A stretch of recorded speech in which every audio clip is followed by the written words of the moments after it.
하나님의 말씀은 데살로니가 전서 5장 16절부터 18절까지 보겠습니다.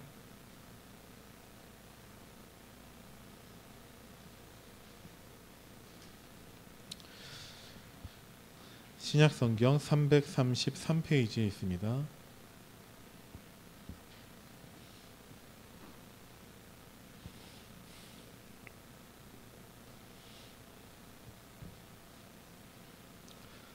데살로니가 전서 5장 16절부터 18절까지 말씀.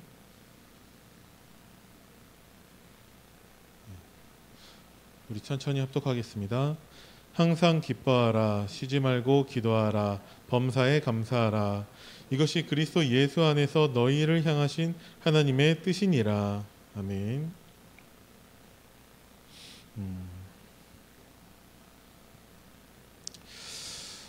우리가 신앙생활하면서 가장 중요하고 염두에 둘 것은 더 이상 내가 주인이 아니라는 것입니다. 그러면 하나님이 주인이겠죠. 그래서 우리의 신앙생활의 방법까지도 하나님의 방법으로 해야 됩니다. 세상은 지금도 여전히 사탄의 방법대로 하면 된다, 할 수 있다 말하면서 서로 경쟁하고 싸우고 전쟁을 하게 만들고 나만 살아남고 나만 성공하고 나만 누리면 된다라고 말하고 있습니다. 하나님의 방법은 이 모두를 살리는 것입니다. 그래서 우리도 모두를 살리는 것으로 방법을 찾아야 됩니다. 모두를 살릴 수 있는 가장 좋은 방법은 감사입니다. 가끔씩 이렇게 운전을 할 때 잘못 가는 경우가 있어요.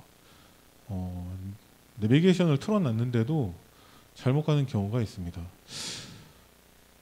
딴 생각하면서 가는 게 아닌데도 보고 가고 있는데도 길을 잘못 들 때가 있어요.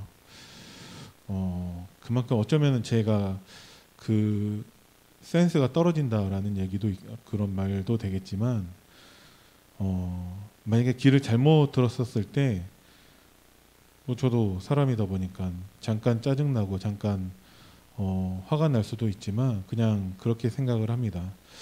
만약에 원래 내비게이션이 가르쳐주는 그 길로 갔다면 교통사고가 났을 것이다. 그래서 하나님은 나를 길을 잘못 든 게 아니라 내비게이션이 가르쳐주는 길이 아니라 이쪽 길로 인도하셨다. 그렇게 생각을 해버리고 맙니다. 그러면 감사가 남거든요. 교통사고가 날 수도 있었는데 하나님이 나를 살리셨구나. 근데 만약에 이렇게 생각하지 않고 또 잘못 들었네. 이렇게 또 왜 난 자꾸 이러지? 이러면 그냥 분노만 남고 낙심만 남아요. 그래서 우리는 모든 것에 하나님께 감사할 수 있어야 됩니다. 하나님은 우리에게 운명을 바꾸는 응답을 주셨어요. 예수가 그리스도라는 복음을 깨달은 것은 우리에게 은혜입니다. 아무리 똑똑한 사람도 은혜가 아니면은 예수가 그리스도라는 복음을 깨달을 수 없습니다. 전혀 공부를 하지 않고 글씨를 모르는 사람이라 할지라도 하나님의 은혜가 임하면 예수님이 그리스도라는 복음을 깨달을 수 있습니다. 그 복음을 깨닫고 예수님을 구주로 영접하면 어떤 사람이든 그 사람은 구원을 받을 수 있습니다. 어느 날 하나님께서 저에게 이 은혜를 주셨습니다. 평생 모태신앙으로 살아오면서 열심히 신앙생활을 했었는데 그 결과가 군대 전역하고 난 이후에 저는 교회를 가지 않았습니다. 왜 가야 되는지 몰랐기 때문에 안 가도 큰 문제가 되지는 않았습니다. 그래서 그냥 아르바이트하고 제가 학비 벌고 그러니까 저희 부모님도 뭐라고 안 하시더라고요. 차라리 어쩌면 좀 더 그냥 교회 다니면서 그러고 있는 것보다 교회 안 다니지만 학비 벌고 제 앞가림 하는 것처럼 보이니까 차라리 좋아하셨던 것 같습니다. 그러다가 하나님의 시간표가 되어서 친구를 통해서 제가 다락방 교회로 인도받게 되었습니다. 이게 제가 23살 때 일인데 대전에 있는 세계비전 교회에 저는 가게 되었습니다. 저를 그 교회로 인도한 친구는 그냥 교회를 소개한 것뿐이지 그 교회 같이 다닌 적은 없고 이후로 그 친구는 잘 만나지도 못하는 친구가 되었습니다. 하나님이 하신 거죠. 그런데 그 복음을 이제 듣게 되었고 복음을 깨닫게 되었지만 제가 몇 번 자주 말씀드린 것처럼 저는 특이하게 복음 듣고 난 다음에 방황을 했습니다. 복음은 들어서 알고 있는데 그 복음이 실제로 나의 것이 되지 않았던 것이죠. 그래서 여전히 예배는 열심히 드리는데 하나님의 말씀이 나의 언약이 되지는 않았습니다. 그래서 새벽 기도도 나가보기도 했지만 기도에 실패하게 되었고 아무것도 되는 게 없는 상태로 계속 살게 되었습니다. 그런데 어느 날 하나의 사건을 통해서 하나님이 저에게 인생의 전환점이 되는 응답을 주셨습니다. 저희 집이 쫄딱 망했었는데 저 빼고 나머지 이제 가족들이 열심히 일을 해서 새 아파트를 하나 장만을 했는데 저만 남자라고 저에게 방을 줬었고 새 집이다 보니까 새로운 것들로 방이 꾸며져 있었습니다. 저는 거기에 돈 한 푼 보태지도 않았고 전혀 도움이 안 됐는데 가족이라 저한테 새 방을 하나 주더라고요. 그 방에 처음으로 이렇게 누웠는데 너무 좋았습니다.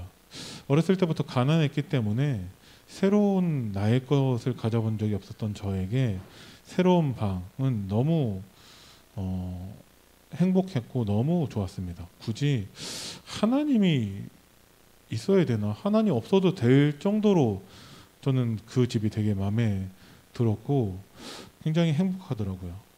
그래서 그 다음날 집에서 나왔습니다. 그래서 교회에 가서 살았고 그렇게 도대체 몇 년을 제가 살았는지 지금은 알지도 못합니다. 왜 나왔냐?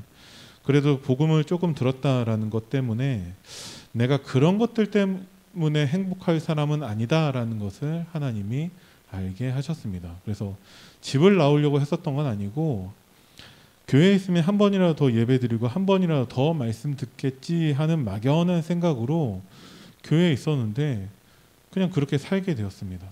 교회에 살면서 집에도 안 들어가고 학교에도 안 가고 나중에 안 사실이지만 그 교회 많은 사람들이 저를 거의 정신병자로 알고 있었고 그래서 저를 상대하지도 않았습니다. 그 교회 목사님 아들이 제 대학 후배로 들어왔는데 처음에는 잘 따르다가 나중에는 저를 막 피하더라고요. 나중에 들어보니까 제 무너진 삶을 보고 저랑 가까이 있으면은 자기도 그렇게 될까 봐 겁나서 그랬다라고 얘기를 하더라고요. 그 정도로 겉으로는 완전히 무너진 시간이었는데 하나님은 그 시간을 통해서 저희가 복음에 집중하는 응답을 주셨습니다. 방금 우리가 봤었던 말씀 가운데 윤재석 전도사님은 그런 만남의 축복도 있었는데 저는 그런 만남의 축복조차 없었어요. 제가 그 교회 교역자한테 다락방 해달라고 요청을 했는데 단 한 번도 저한테 다락방을 해준 적이 없습니다. 그래서 저는 말씀에 집중하는 것 말고는 다른 방법이 아무것도 없었어요. 그래서 주일날 일할 수 있는 것 최소한으로 줄이고 말씀에 집중했습니다. 최소한으로 줄였지만 다른 그 누구보다도 많은 일을 하고 있었습니다. 근데 그게 지금 중요한 게 아니라 저에게서는 예배가 중요하고 저에게서는 강단 말씀이 중요했습니다. 대전에 있는 동안에 제가 강단 말씀을 얼마나 중요하게 여기는지 몰랐는데 나중에 대전을 나와서 사역을 시작하면서부터 제가 그렇게 교육받고 훈련받았다라는 것을 깨달았습니다. 저는 사역을 처음 했을 때부터 지금까지도 마찬가지로 오직 강단 말씀 하나만 저는 붙잡습니다. 그것으로 충분하고 그것으로 완전하고 강단 말씀으로 복음의 모든 축복을 다 누릴 수 있다라고 저는 체험했고 지금도 그렇게 확신하고 있습니다. 그래서 처음 사역지가 인천이었었는데 인천에서 렘넌트들이 강단 말씀 붙잡을 수 있도록 조금만 도와줬는데 그 렘넌트들이 회복되는 것을 하나님이 체험케 하셨습니다. 천안에서도 제가 한 건 아무것도 없고 렘넌트들과 함께 예배드리면서 다락방하면서 말씀 들을 수 있도록 말씀만 조금 정리해 줬는데 그 렘넌트들이 말씀에 관심을 갖고 그보다 더 교사들이 힘을 얻는 것을 체험을 했습니다. 그것과 함께 교회가 막 이제 흐름이 바뀌고 분위기가 달라지고 성장하는 것을 옆에서 많이 체험케 하셨습니다. 어떻게 그럴 수 있었냐? 훈련 속에 있었기 때문에 그렇습니다. 가장 큰 은혜 중에 한 가지가 처음에 간 다락방 교회에서부터 훈련을 빠지는 교회가 없었어요.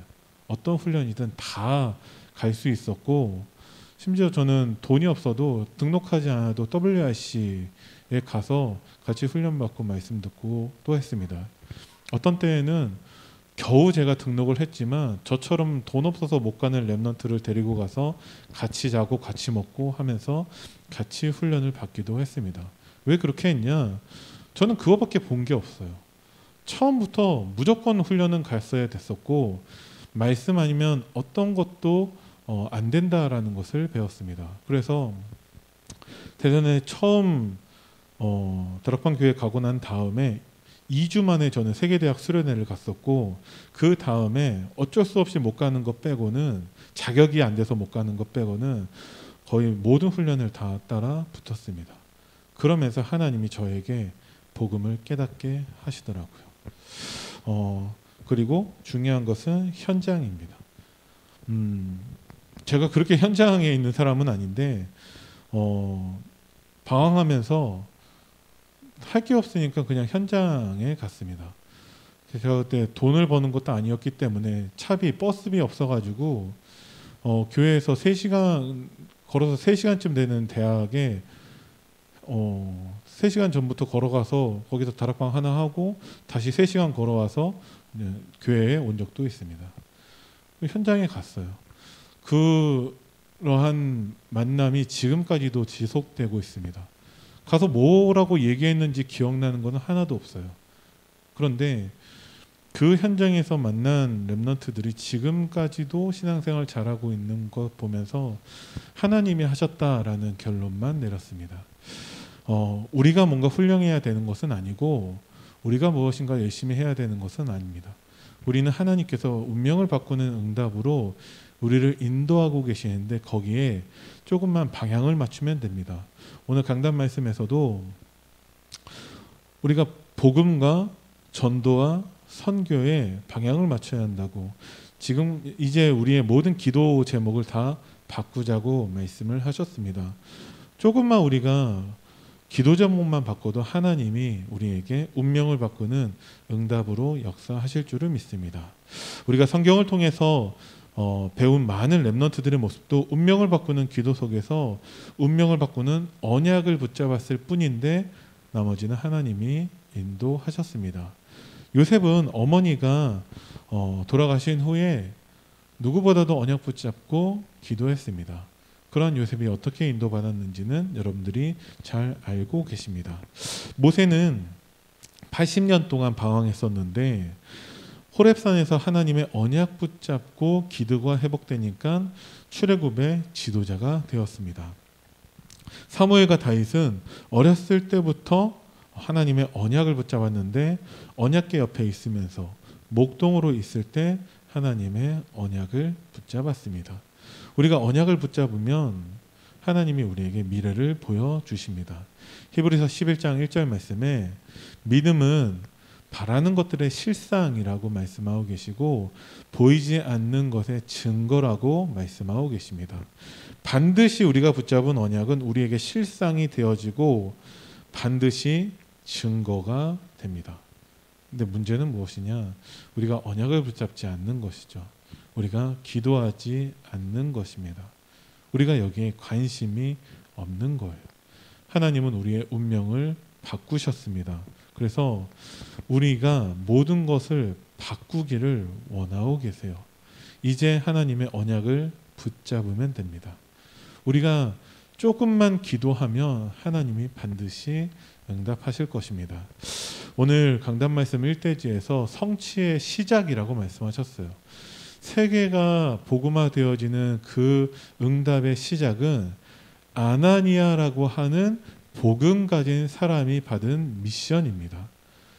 사도 바울을 아나니아에게 보낼 테니까 그를 복음으로 훈련하라고 하나님이 말씀하십니다. 영접까지도 하나님이 다 하셨어요. 그런데 그 훈련을 아나니아에게 부탁하셨죠. 그렇게 해서 준비된 바울이 이제 바나바와 만나고 안디옥 교회에 가면서 많은 제자들을 훈련시켰고 거기에서부터 세계 선교의 응답이 시작됩니다. 나 하나쯤이야 라는 생각을 하는 사람이 많이 있고, 내가 무슨 세계복음화를 하냐 그런 생각을 하는 사람이 있을지도 몰라요. 그런데 언약 가진 한 사람을 통해서 하나님은 시작하셨습니다. 누가 아나니아냐? 저는 여러분들이 다 내가 아나니아구나, 내가 바울이구나, 그 정체성에 확신이 있기를 바랍니다. 왜 부여의 무속 점술 우상이 무너지지 않고 있냐? 내가 언약 붙잡지 않기 때문에 그렇습니다. 내가 기도하지 않기 때문에 여전히 무속 점술 우상이 판을 치고 있는 것이죠. 이제 하나님은 우리가 언약을 붙잡기를 원하시고, 이제 하나님은 우리가 기도 제목을 바꾸기를 원하신다라고 말씀을 하셨습니다. 그것이 실상이 될 정도로, 증거가 될 정도로 여러분들이 확실하게 언약을 붙잡기를 바랍니다. 그러면은 감사가 회복될 거예요. 하나님께서 이스라엘에게 복음을 깨닫게 하셨는데 자꾸 그 복음을 놓치고, 복음을 놓치다 보니까 전도와 선교를 놓치게 됩니다. 그래서 노예가 되었었는데 하나님은 그 노예된 이스라엘 백성들에게 출애굽의 응답을 주셨습니다. 모세를 통해서 하나님의 언약이 회복되었는데 어린 양의 피 바른 날 하나님은 이스라엘 백성들로 하여금 그 노예에서 완전히 해방되게 하셨습니다. 이것이 이스라엘 백성들의 모든 그 운명을 바꾸는 메시지가 되었죠. 그리고 하나님은 죽는 줄 알았는데 죽는 것이 아니라 나와서 곡식을 거두기까지 하나님은 인도하셨고, 그리고 그 곡식을 창고에 걷어들일 만큼 하나님이 응답을 주셨습니다. 내가 그 언약 붙잡고 우리가 기도 제목을 바꾸면 하나님께서 이 응답을 지금도 우리에게 체험하게 하실 줄을 믿습니다. 예수님께서 감난산에서 다시금 제자들이 운명을 바꿀 수 있는 메시지를 붙잡을 수 있게 하셨습니다. 어떤 메시지를 붙잡게 하셨냐? 데오빌로에 내가 먼저 쓴 글에 예수가 그리스도라는 것을 전달했습니다. 이것이 6월절의 응답인 것이죠. 그러면서 하나님 나라의 일을 40일 동안 설명했는데 이 수장절의 축복을 누리게 하셨습니다. 그러면서 이 일을, 하나님 나라 일을 감당할 수 있도록 오직 성령 충만을 약속하셨는데 그 오순절의 응답을 누리게 했습니다. 언제 누릴 수 있냐? 운명을 바꾸는 기도.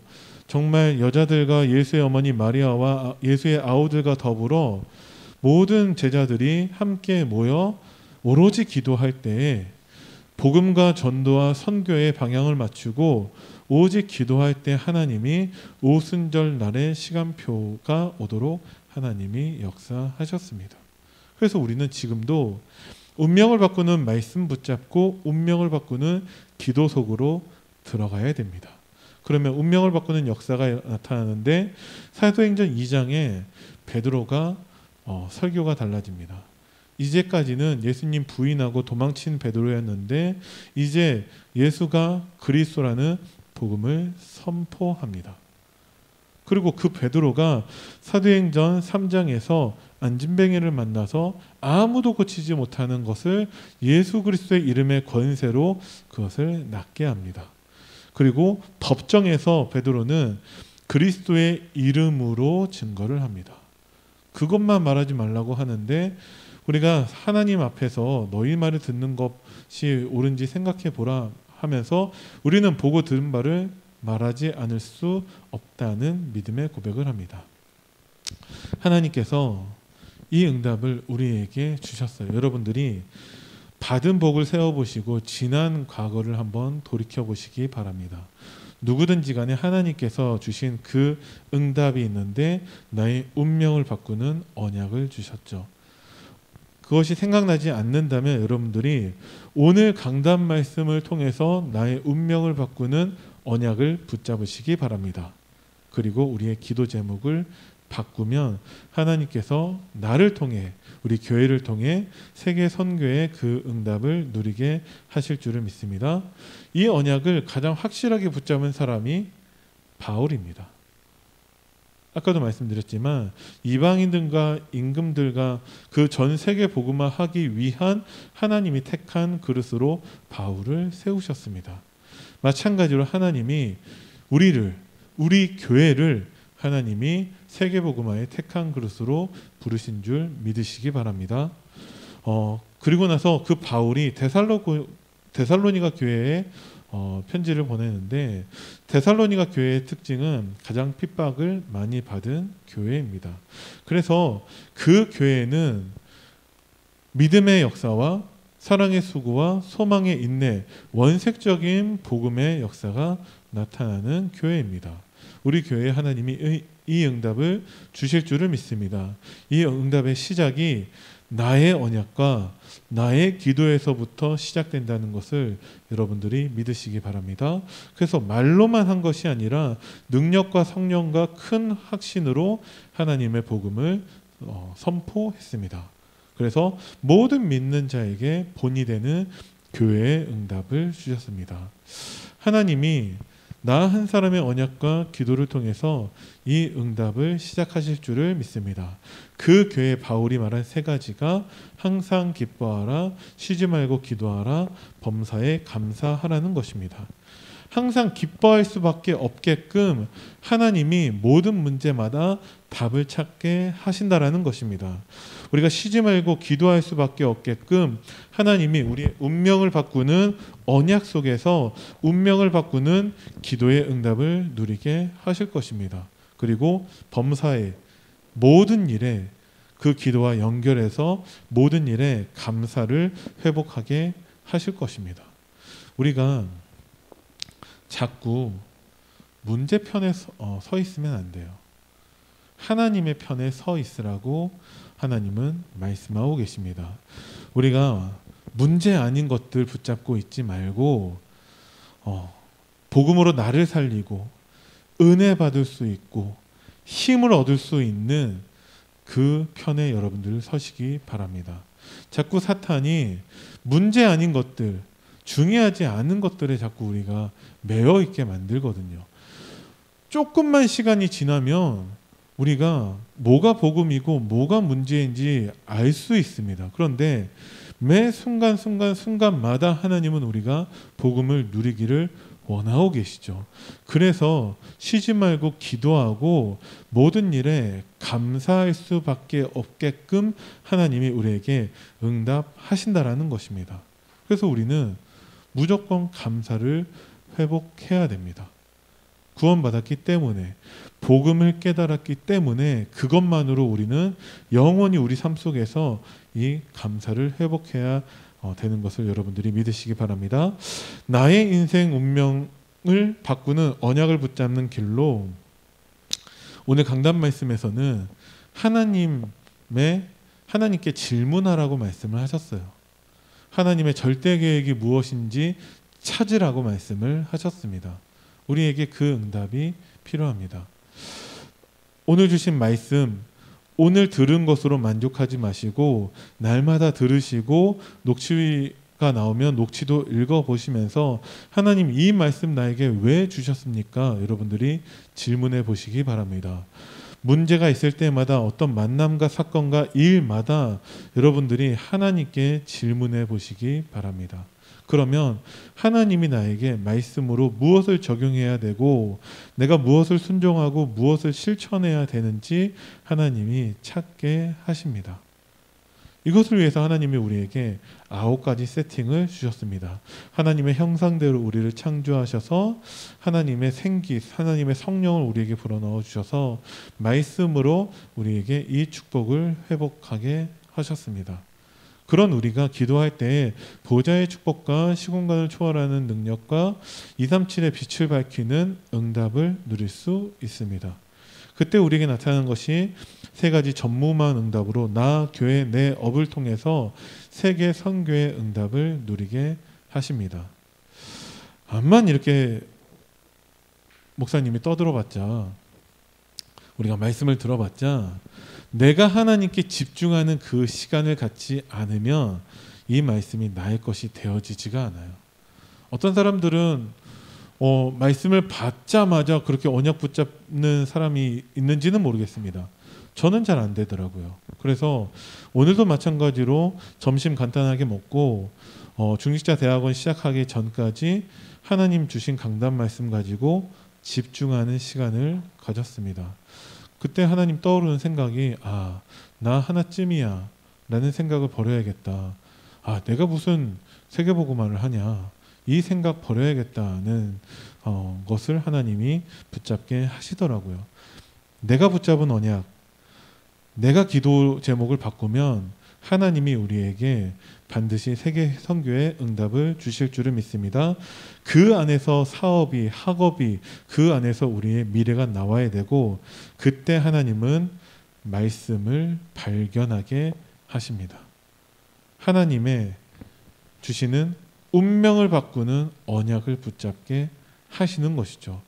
운명을 바꾸는 언약 붙잡고 시작하려고 하지 마시고 복음을 누리는 기도 속으로 들어가시기 바랍니다. 강단 말씀 안에서 답을 찾고 하나님의 절대 계획을 찾으면 됩니다. 그러면 하나님이 그 안에서 모든 것을 시작하게 하시고 하나님이 주시는 운명을 바꾸는 언약을 붙잡게 하실 것입니다. 그래서 이번 주 한 주간도 우리는 강단 말씀에 집중해야 되고 나에게 주시는 언약을 찾아야 되고 그것으로 우리는 믿음의 기도를 시작해야 됩니다. 우리를 통해서 하나님이 감사를 회복하고 세계 선교의 응답을 시작하실 줄을 믿습니다. 기도하겠습니다. 살아계신 하나님 은혜를 감사드립니다. 안동교회 모든 성도님들이 강단 말씀을 통해서 하나님의 언약을 붙잡게 하시고 이제 우리의 기도 제목을 바꿔서 복음과 전도와 선교를 누리는 기도를 시작하게 하시고 감사가 회복되어서 내가 만나는 모든 사람들에게 그리스도 복음 누리는 증인으로 설 수 있도록 하나님이 성령으로 역사하여 주옵소서. 감사를 드리며 우리 주 예수 그리스도 이름으로 기도드립니다. 아멘.